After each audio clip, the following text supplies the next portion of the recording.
It is estimated that in any given population, 3% of these people are considered to be sociopaths or psychopaths. In other words, capable of becoming serial killers. People who can find serial murder to be satisfying. How many serial killers are operating at any one time is not known exactly. But in the United States, experts believe there are over 500 active serial killers perpetrating evil on innocent victims. As a result, serial killers through the media, in books, movies, people were shocked, they were awed, and they couldn't turn away. Newspaper articles, the evening news. He's allegedly confessed to dozens of murders from 1970 to 2005 in at least a dozen states. And now on giant streaming platforms. Serial killers have become bigger than ever, bigger than life. Such portrayals include Extremely Wicked, Shockingly Evil and Vile, 2019, a biographical portrayal of Ted Bundy. The 2022 The Good Nurse, the story of one of the most prolific serial killing healthcare workers, Charles Cullen. My Friend Dahmer, 2017, a biographical drama film about Jeffrey Dahmer. The Night Stalker, The Hunt for a Serial Killer, 2021, a documentary series delving into the murders perpetrated by Richard Ramirez.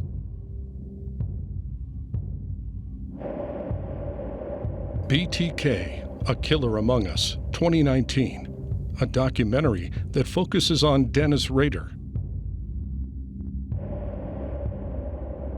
The Green River Killer, 2005, a feature film that explores the case of Gary Ridgway, one of the most prolific serial killers in United States history. The Sons of Sam, A Descent into Darkness, 2021, the story of David Berkowitz. But the flow of information goes the other way as well. There are 27 different ways in which serial killers communicate before, during, and after their murders. Of course, Jack the Ripper started it all when he wrote letters to the London police. I send you half the kidney I took from one woman and preserved it for you. T'other piece, I fried and ate it. Was very nice. I may send you the bloody knife that took it out if you only wait a while longer. Richard Ramirez, the Night Stalker, left gruesome symbols at his crime scenes. The recently captured Gilgo Beach serial killer, Rex Heuermann, who tormented the family of one of his murder victims. Do you think you will ever see her again? You won't. I killed her. The unknown Zodiac serial killer sent letters to the press that started, "This is the Zodiac speaking." I will be reborn in paradise, and all those I have killed will be my slaves. I will not give you my name because you'll try to slow or stop my collecting slaves for my afterlife. Dennis Rader, also known as BTK, murdered 10 people in Wichita, Kansas, between the years 1974 and 1991. And he might have gotten away with his brutal killings if his psychopathic nature hadn't longed for attention. Attention he got by taunting the police, letting law enforcement know he was smarter than them. Rader wrote, "I did it myself, with no one's help. Let's put it straight." Rader went on to provide graphic details that only someone at the crime scene would know. Then there is a little-known killer of 8 women, Keith Jesperson, the happy face killer. Jesperson wrote confessions on the wall of a truck stop he was passing through and signed the confession with a hand-drawn happy face. I beat her to death and loved it. Yes, I'm sick, but I enjoyed myself too. 2 people took the blame and I'm free. In this series, we will look at the many bizarre cases of the way serial killers are driven to communicate their psychopathic need to let the world know how powerful they were. How powerful they were because they can control the life and death of another human being. How powerful they are because they can terrify whole communities.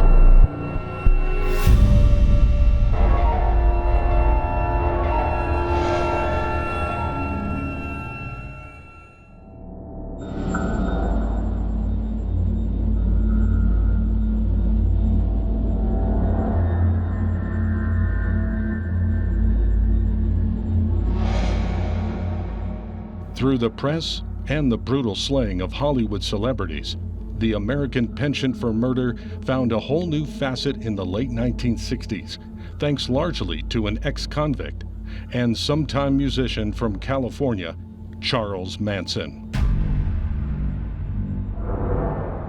He and his family followers opened the floodgates to a new wave of serial killing in terms of serial killer murder scenes communications.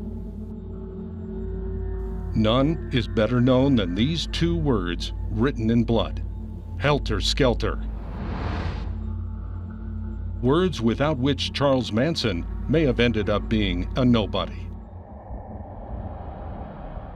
Manson was born in 1934 to a 16-year-old unwed mother, Kathleen Maddox. Named Charles Miles Maddox, he took the name of Manson from a man his mother later married. From the start, Manson's life was a litany of brutality. At age 5, his mother, an alcoholic, sold him to a woman for a pitcher of beer. As a young boy, Manson turned to crime and was in and out of juvenile centers, even escaping from Boys Town in Nebraska. By 1967, when he began to form his infamous family, he had spent half of his 32 years in jails and prisons. 1967 was the summer of love. And Manson set himself up as a self-styled guru in San Francisco's Haight-Ashbury, America's center of the counterculture. He attracted followers, mostly women. In actuality, Manson was expressing his psychopathy and was exercising his need to manipulate and control people. Together, his family traveled the western U.S. in a hippie-styled VW van, ending up in Los Angeles. Manson and his family's serial killing spree began in 1969. Manson ordered his follower Bobby Beausoleil to kill his friend Gary Hinman, a Buddhist music teacher. Then, Manson's sense of psychopathic power turned even more deadly. On August 8, 1969, actress Sharon Tate and her friends were hanging out at her home. Manson sent members of his family to kill everyone at the house. It was one of the most brutal and bloodied murder scenes in the annals of serial killing. The victims include Wojciech Frykowski. Frykowski grew up in Poland and studied chemistry. He was 33 the night of the Tate murders. Abigail Folger, the 26-year-old heiress to the Folgers' coffee fortune. 18-year-old Stephen Parent, a native of Los Angeles. He loved music and playing the guitar. 35-year-old celebrity hairstylist Jay Sebring, who was a Korean War Navy veteran. Married to Roman Polanski and pregnant, Sharon Tate was a 26-year-old A-list movie actress. When the Manson family members left, they wrote the word pig on the front door in Sharon Tate's blood.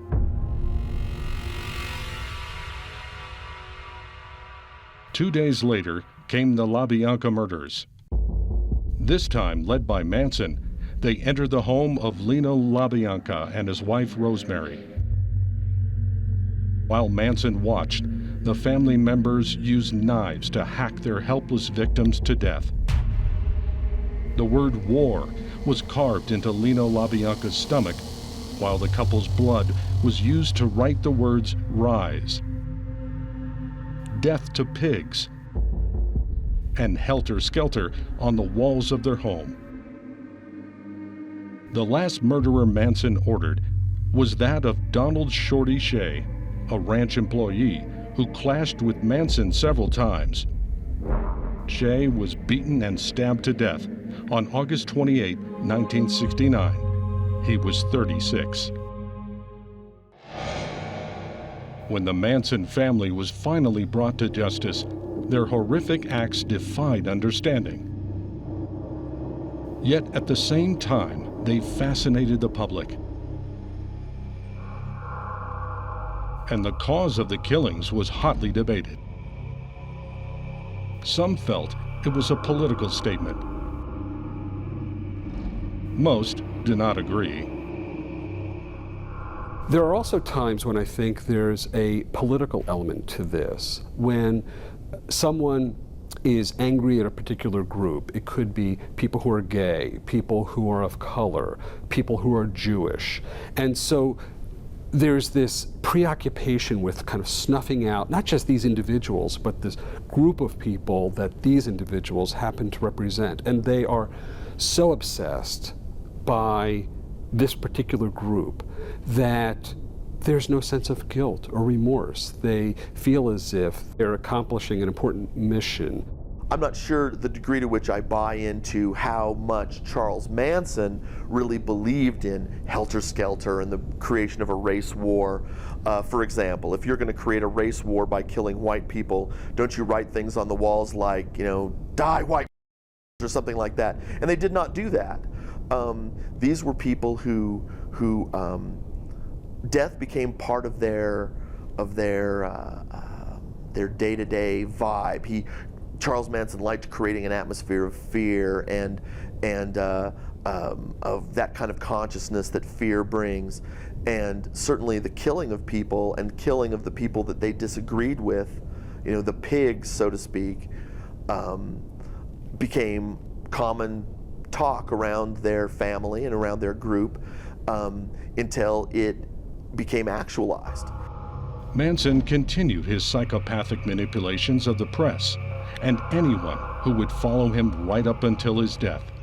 Maybe I should have killed 400 or 500 people, then I would have felt better. Then when I felt like I really offered society something. On November 19, 2017, Charles Manson died in a prison hospital.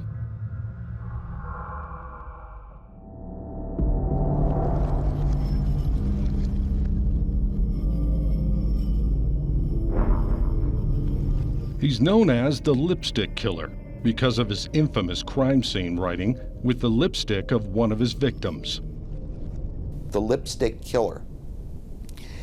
And he would, after killing a female victim, go into her bathroom and take her lipstick and scrawl, "Catch me before I kill again." He apparently felt guilty and wanted to get apprehended. William Heirens was an exceptional serial killer. For one thing, he was barely out of his teens. The overwhelming majority of serial killers are between 25 and 55 years of age. So he was a very young person. He was also seriously, violently, sexually distorted and harmful. He only could attain orgasm by breaking into a woman's apartment, killing her, then defecating and urinating in the apartment, and then he wandered around masturbating. Then before he left, he'd wash the woman's body and steal some underwear.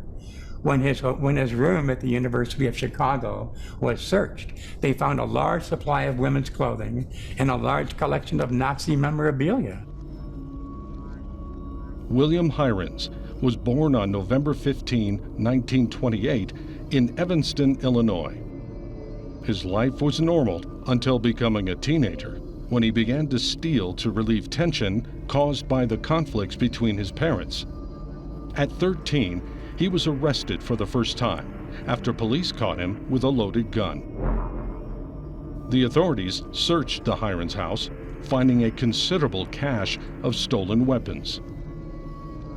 As a result, Heirens pleaded guilty to 11 counts of burglary and spent the next few months at the Gabalt School for Wayward Boys. In the institution, he excelled in mathematics, biological science, and social science, leading to, at the age of 16, enrolling at the University of Chicago. Bright, intelligent, and handsome, Heirens soon became popular among both the students and professors. He even had a steady girlfriend. However, he returned to the life of crime, committing a series of burglaries in homes near the university. Then came murder. On June 3, 1945, Heirens was looting the Chicago apartment of Josephine Ross when his victim woke and caught him in the act. Attacking ruthlessly, he cut her throat and stabbed her several times. Later, he said, "I wandered aimlessly from room to room, enjoying multiple orgasms." 5 months later, 33-year-old Frances Brown emerged from her bathroom to find Heirens rifling through her purse. As she began to scream, he shot her twice, and then fetched a kitchen knife to finish off the job. Dragging his victim into the bathroom, Heirens tried in vain to wash her blood away, then left her across the tub, half covered with a housecoat. This is what he wrote in lipstick. "For heaven's sake, catch me before I kill more. I cannot control myself." There was one very famous act of serial murder communication that was publicized nationally. The killer wrote on a bedroom mirror, "For heaven's sake, please catch me before I kill again. I cannot stop myself." Heirens, this is disingenuous. He didn't want to be stopped. He wanted to continue his killings, and he did. All the metro Chicago area was terrified. Nobody was safe from a home-invading serial killer, even young children. His next victim was Suzanne Degnan. The most violent part of his crimes is what he did to a 6-year-old girl. And this is a horrible story. Brace yourself. A woman named Degnan awoke one night and thought she heard her daughter stirring in her bedroom. She called out, didn't go check. Called out, didn't hear anything else from the daughter. At that point, the woman went back to sleep, and the daughter was killed, decapitated, and dismembered, then deposited in the Chicago sewer system. At the same time, before leaving, he wrote a ransom note for $20,000. But the ransom note was both disingenuous and deceptive. The girl was already dead. She wasn't going to come back. Interestingly enough, this communication, again, incriminated the suspect, because when police realized that the writing in that note matched a writing on a bedroom mirror, the similarity in writing led to the arrest of the person. 6 months later, the 17-year-old Heirens was caught attempting another burglary and confessed to killing the 3 women. In typical psychopathic manipulation, Heirens claimed that it was not actually he who killed the women. It was his alter personality, George Merman, short for Murder Man, who killed those women. A defense that was rejected, rejected as mere psychopathic manipulation. There were several relevant acts of serial murder communication. There were a couple of letters that were very interesting. The Chicago Chief of Police, Walter Storm, received a letter from a gentleman who said he could be found at Charlie the Greek's Tavern on Cottage Grove Avenue on the south side of Chicago. He wanted to know if he could earn a reward for information about these killings. And needless to say, when the police arrived at Charlie the Greek's Tavern, there was nobody there. The other letter was very different. A barely decipherable letter was sent to Edward Kelly, the mayor of Chicago. This letter said, "I apologize for killing the girl. I wanted to kill her old man, James." And this letter put the crimes in a political light, criticizing FDR for the free spending during the Public Works Administration project. Serving 3 life sentences, William Heirens died on March 5, 2012, due to complications caused by diabetes.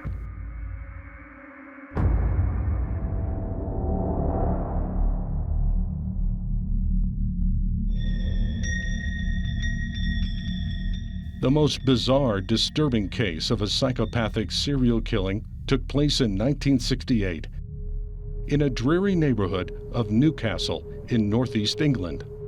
Shockingly, 2 little boys were found strangled to death in a vacant lot. The case had all the elements of psychopathy: mutilated bodies, lack of empathy by the perpetrator who said, "Murder isn't that bad. We all die sometime anyway." The letter M carved on one of the victims' bodies, and crime scene notes left to manipulate the police. "I murder so that I may come back." The murders started on May 25, 1968. 3 children found 4-year-old Martin Brown strangled to death in an upstairs bedroom of a derelict house located at 85 St. Margaret's Road.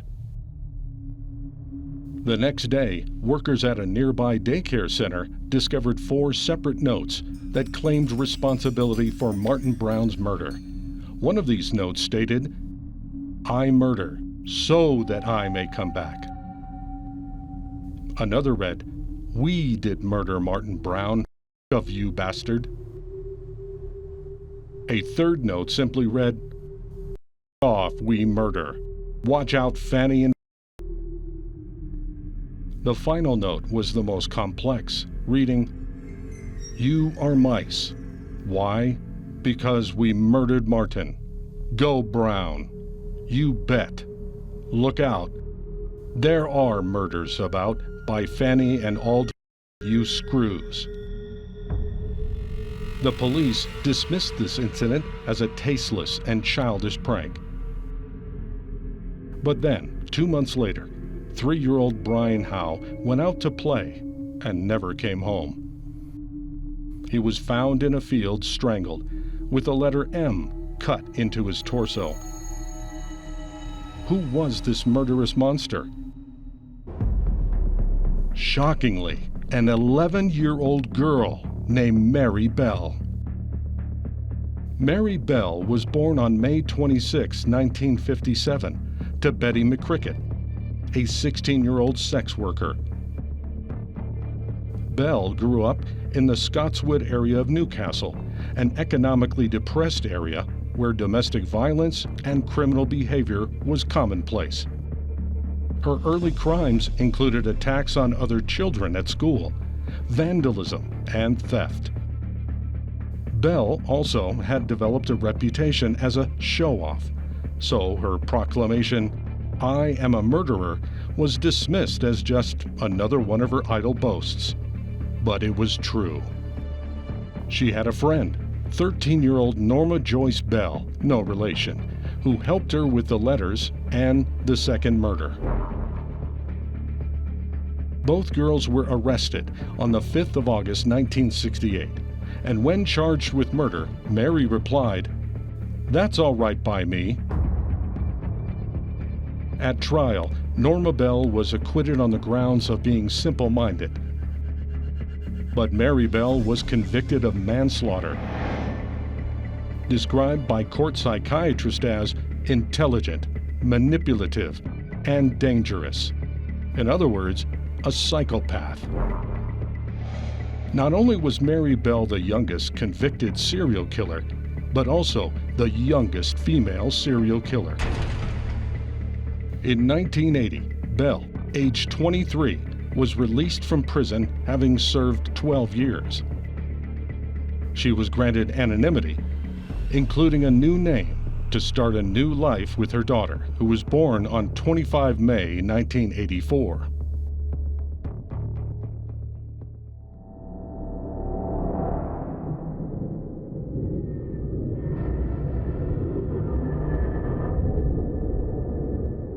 Russia is only second to the United States in the body count of victims killed by serial killers. However, the most unusual Russian serial killer possibly photographed here was known as the Danilovsky Maniac, or the maniac with dull eyes. Portrayed in this police sketch, this monster committed at least 7 murders between 2004 and 2007. 3 of the murders were committed in a construction site on Danilovsky Street in Sharapovets, Russia. On February 4th, 2004, Marina Ostrovich was and killed, followed by Svetlana Stepanova, who was kidnapped from home and murdered. Police investigating her disappearance found 2 other bodies nearby. Amazingly, the maniac had a lair where he probably did his killings, an abandoned underground parking garage.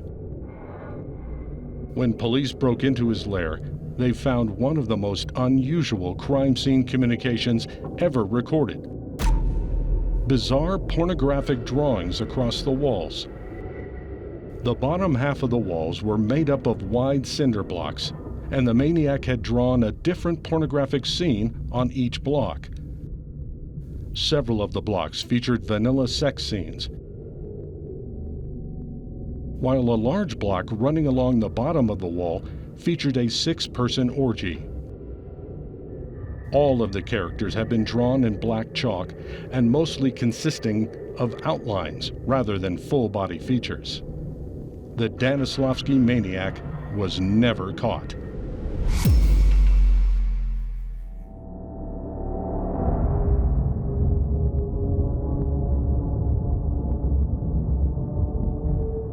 It is well known in the study of serial murder, American highways have become the killing field for many serial killers, particularly long-haul truck drivers who easily found their victims, sex workers at truck stops, and dumped their victims' bodies along the roadway far from where the actual killing took place.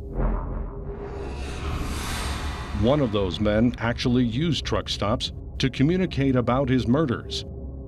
He was the happy face killer, 6'7" Keith Hunter Jesperson. I killed Tanya Bennett January 21st, 1990, in Portland, Oregon. I beat her to death and loved it.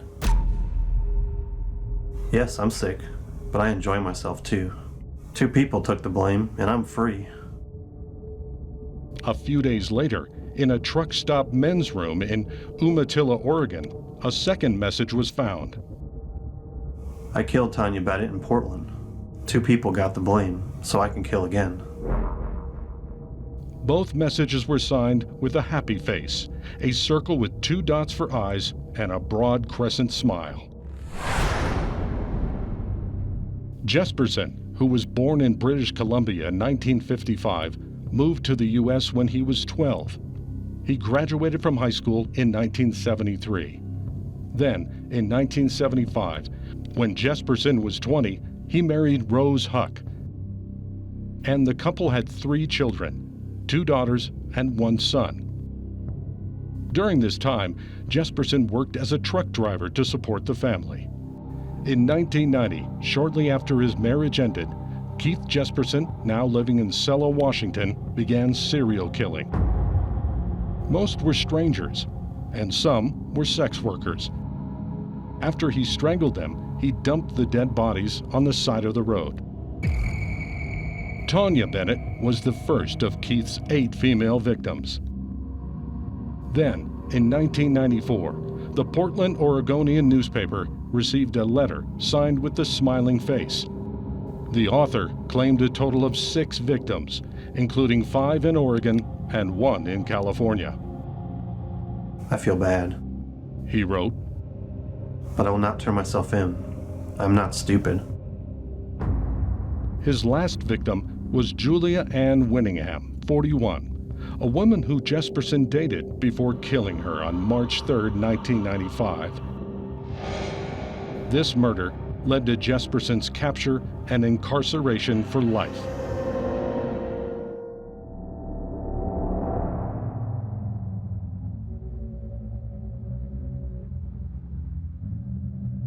With an IQ of 160, Ted Kaczynski was probably the smartest serial killer that ever lived. In some ways, his serial killing was unique. He never witnessed the death of his victims.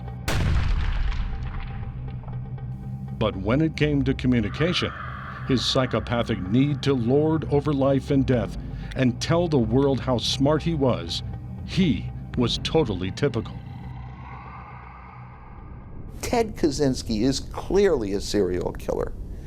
He killed several people, attempted to kill more than that by sending letter bombs through the mail to the leaders of the airlines and academia. And he stayed on the loose for 17 years. People say that Kaczynski was a misguided man who really only wanted to save us from ourselves. You know, he was sort of a high-tech Robin Hood. And he was going to save us from our high-tech industrial or post-industrial society. Well, I don't buy it. I think he loved killing.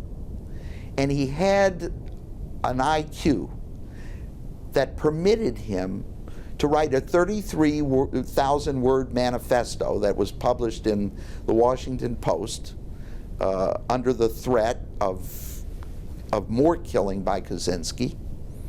I think if some of the other serial killers, like Albert DeSalvo or Danny Rolling or Richard Ramirez, if any of them had the intelligence that Kaczynski had, they too would have supplied a 33,000-word rationalization for their crimes. Kaczynski had the IQ, he had the opportunity, he was holed up in a cabin in Montana for 2 decades, and he wrote a manifesto that, in my view, was just nothing more or less than a well-crafted justification for his killing spree. He loved to kill. He could never admit that to anyone else, but that, I think, is the bottom line here. One very distinctive part of this crime is that the killer never was at the crime scene. That makes it very difficult for the investigation to start. Bombing is long-distance serial murder, and in this case, I think you'll find that Kaczynski was a very unusual serial killer. Theodore John Kaczynski was born on May 22, 1942, in Chicago. The oldest child of a Polish-American couple, Wanda and Theodore. When he was a child, the family, with his young brother, moved out of the city to Evergreen Park, a suburb of Chicago. Kaczynski's parents pushed him hard to achieve academic success. A bright child, Kaczynski skipped 2 grades during his early education. However, he was smaller than the other kids and regarded as different because of his intelligence.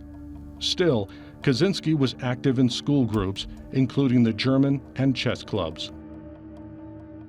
In 1958, at the age of 16, Kaczynski entered Harvard University on a scholarship. There he studied mathematics. After graduating from Harvard in 1962, Kaczynski continued his studies at the University of Michigan. There he received his master's and continued his higher education. While there, he taught classes and worked on his PhD dissertation, which was widely praised. Kaczynski earned his doctorate degree from the University of Michigan in 1967. In late 1967, the 25-year-old Kaczynski became an acting assistant professor at the University of California, Berkeley, where he taught mathematics. By September 1968, Kaczynski was appointed as an assistant professor, a sign that he was on track for tenure. His teaching evaluations suggest he was not well liked by his students, and he seemed uncomfortable teaching. Then, without any explanation, Kaczynski resigned on June 30, 1969. 2 years later, in 1971, he moved to a remote cabin he had built outside of Lincoln, Montana. It was from here he began his campaign of death in 1978. The bombs looked like ordinary packages that anyone might receive. The first was sent in May 1978 as a return package to engineering professor Buckley Christ at Northwestern University. Christ, suspicious that the handwriting on the return was not his own, called campus security. When Officer Terry Marker opened the package, it exploded, injuring his left hand severely. In all, 16 bombs were sent or placed, injuring 23 people and killing 3. Those 3 were computer rental store owner Hugh Scruton, advertising executive Thomas Mosser, and timber industry lobbyist Gilbert Murray. Although never at the crime scenes himself, Kaczynski left some interesting messages to show how clever he was. Kaczynski was smart, and he liked to play word games. One of the word games involved the word wood. One of the first victims was a man named Percy Wood, an executive at United Airlines. Another victim was named Leroy Woods. One of the people that was killed worked at the California Timber Association. The return of address of a bomb that didn't explode, the return address name on the bomb, the middle name was Wood. But I think the most impressive coincidence involving the word wood, Kaczynski wrote to the New York Times. And in his first letter, there were several to the Times, he gave the editor a 9-digit number to make sure that nobody else would write to the editor in his guise. It turned out this 9-digit number belonged to an inmate in a California penitentiary who had a tattoo, pure wood. In addition, it was found that some of the bombs had pieces of wood or bark inside them. Finally, 2 of the bombs, in fact one that killed people, were disguised as 2x4s. So the word wood is replete throughout his communications. There was another interesting crime scene communication from the Unabomber. The letters FC played an important part in Kaczynski's bombings. Unexploded bombs that were examined and shrapnel from exploded bombs turned up little pieces of metal intended to be shrapnel with the letters FC painstakingly drilled into them. Kaczynski later confessed this stood for "fuck the cops." As a result of the bombings, Kaczynski terrified the whole nation, and the FBI and the Postal Service pulled out all stops to find the Unabomber. Before he was identified and captured, the name came from the FBI's shorthand designation of the case as Unabomb, standing for University and Airline Bomber. The press picked it up and began using Unabomber when referring to the letter serial killer. Of course, Kaczynski could not stop killing and communicating. in a very real sense, the purpose for this crime was to allow its communication, facilitate its communication. But there were other communication acts. Let me share them with you. There were letters, and one pair of letters deserves our careful attention. In 1997, Kaczynski sent a letter to the San Francisco Chronicle saying that there was going to be a bomb on a United Airlines flight leaving LAX that day. However, there was no bomb.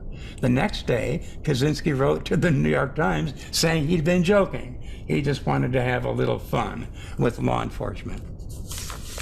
There were 2 phone calls in this case that both played major roles in a sense.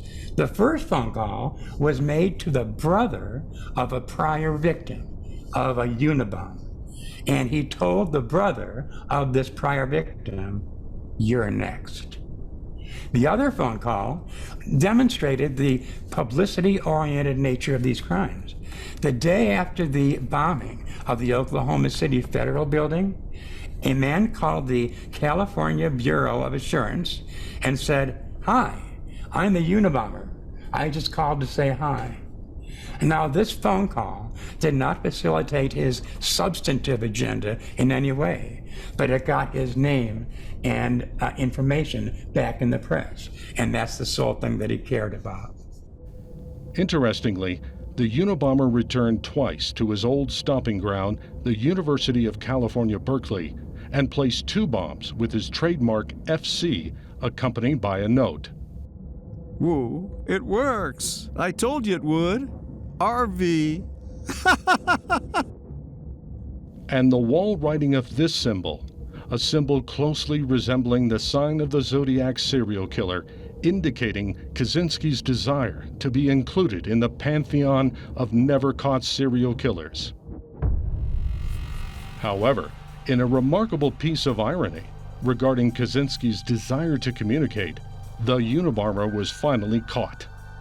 Caught after the Washington Post published his 33,000-word rambling manifesto against technology. The style of writing was recognized by Kaczynski's brother, who tipped off the FBI. As a result, Ted Kaczynski, the Unabomber, was arrested on April 3, 1996, and in June 2023, he died by suicide in his prison cell.